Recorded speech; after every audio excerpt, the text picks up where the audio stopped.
Halo, nama saya Helmin Septinasibulo dari Prodi Manajemen dengan NIM 2892450138 Fakultas Ekonomi dan Bisnis. Nah, pada video kali ini saya akan mempresentasikan materi-materi yang diberikan kepada saya selama beberapa semester sebelumnya untuk memenuhi ujian akhir semester dari mata kuliah Etika Bisnis dengan dosen pengampu Bapak Nugroho, Bapak Taufan Nugroho.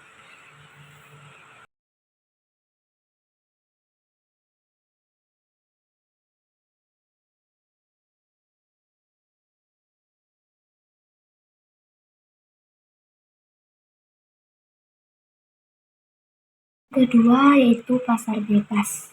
Pasar bebas adalah kondisi pasar ideal di mana seluruh kegiatan perekonomian sepenuhnya berada pada dinamika permintaan dan penawaran pasar yang akan mempengaruhi keputusan ekonomi dan pergerakan setiap individu yang berhubungan dengan uang, barang, dan jasa secara sukarela. Pasar bebas. Yang ketiga yaitu pasar persaingan tidak sempurna. Pasar persaingan tidak sempurna ini adalah struktur di mana jumlah penjual lebih sedikit daripada jumlah pembeli. Walau berjumlah sedikit, penjual di pasar persaingan tidak sempurna berhak atas penjualan produk tertentu, dan hanya mereka yang boleh atau mampu menjual produk dengan jumlah terbatas. Masuk pada jenis-jenis pasar yaitu yang pertama pasar monopoli. Pasar monopoli ini suatu bentuk pasar di mana sebuah penjual tunggal menguasai pasar atau monopolis berkuasa untuk menentukan harga dan tidak punya barang sejenis yang hampir sama.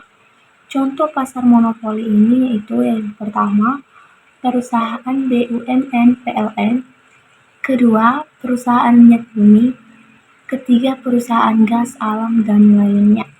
Itu pasar oligopoli. Sistem perdagangan yang didominasi oleh beberapa perusahaan sehingga persaingan terbatas. Ciri-ciri pasar oligopoli ini adalah yang pertama, jumlah perusahaan yang sedikit, biasanya kurang dari 10. Kedua, produk yang dijual biasanya homogen. Ketiga, konsumennya berjumlah banyak. Keempat, tidak ada satu perusahaan yang dapat mencegah perusahaan lain. Keempat, memiliki pengaruh yang signifikan terhadap pasar. Pasar monopsoni adalah pasar yang dikuasai oleh satu pembeli untuk satu jenis barang atau jasa. Dalam pasar monopsoni, jumlah penjualnya banyak, sedangkan pembelinya hanya satu. Berikut ciri-ciri pasar monopsoni yaitu yang pertama, pembeli memiliki kuasa penuh dan hanya memikirkan keuntungan pribadinya. Kedua, pembeli dapat mengatur harga beli dan kualitas barang dan jasa yang dibeli. Ketiga, keluhan penjual tidak dipedulikan. Pasar oligopsoni adalah pasar yang memiliki banyak penjual tetapi hanya beberapa pembeli yang dominan. Dalam pasar oligopsoni ini, pembeli dapat mengatur atau mempengaruhi harga beli. Berikut ciri-ciri pasar oligopsoni. Pertama, hanya beberapa pembeli yang mengendalikan mayoritas pasar. Kedua, banyak penjual bersaing untuk menjual kepada beberapa pembeli dominan. Ketiga, harga ditentukan oleh pembeli. Keempat, kebanyakan produk yang ditawarkan adalah bahan-bahan mentah ataupun hasil alam. Etika konsumen. Materi etika konsumen. Nah, etika konsumen adalah penerapan konsep benar, salah, baik buruk, dan tanggung jawab dalam bertransaksi. Bisnis dan perlindungan konsumen. Perlindungan konsumen adalah upaya untuk memastikan hak-hak konsumen terlindungi dan praktik bisnis yang adil. Perlindungan konsumen ini penting bagi pelaku usaha dan konsumen, karena dapat mencegah kerugian bagi konsumen dan pelanggaran hukum oleh pelaku usaha. Dengan produsen dengan konsumen. Hubungan produsen dan konsumen saling menguntungkan atau bersimbiosis mutualisme.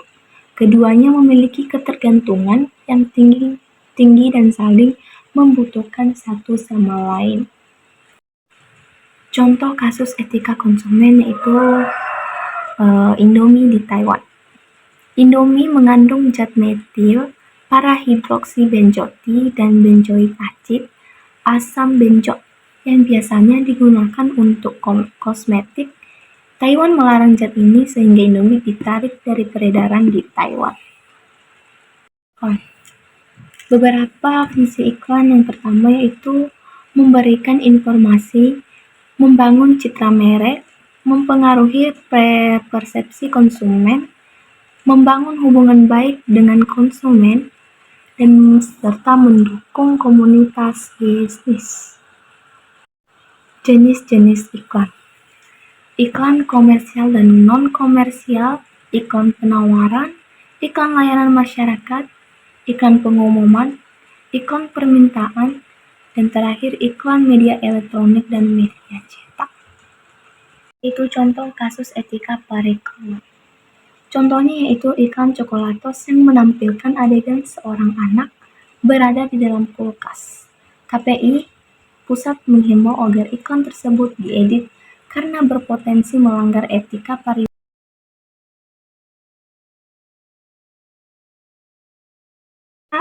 Presentasi video dari saya. Saya minta maaf jika ada kesalahan atau kesilapan saya dalam mempresentasikan materi-materi yang saya presentasikan. Dan akhir kata saya ucapkan terima kasih.